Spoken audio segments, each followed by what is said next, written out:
UDF അധികാരത്തിലേക്ക് തിരിച്ചെത്തുമെന്ന് exit poll ഫലങ്ങൾ സൂചിപ്പിക്കുമ്പോൾ കേരളം ഉറ്റുനോക്കുന്നത് മുസ്ലിം ലീഗിന്റെ മന്ത്രിപ്പട്ടികയിലേക്കാണ്.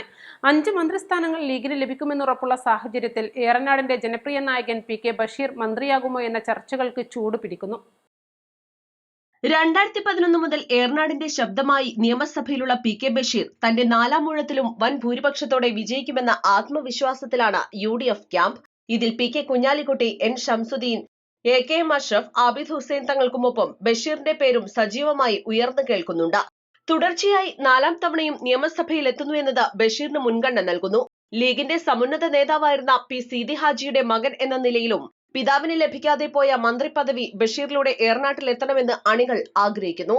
കോൺഗ്രസിലെ മുഖ്യമന്ത്രി ചർച്ചകൾ പോലെ തന്നെ ലീഗിലെ മന്ത്രിസ്ഥാനങ്ങളെക്കുറിച്ചുള്ള ആകാംക്ഷയും വാനോളമാണ്.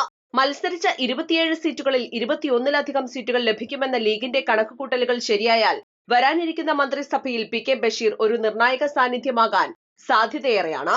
East live, Edavanna.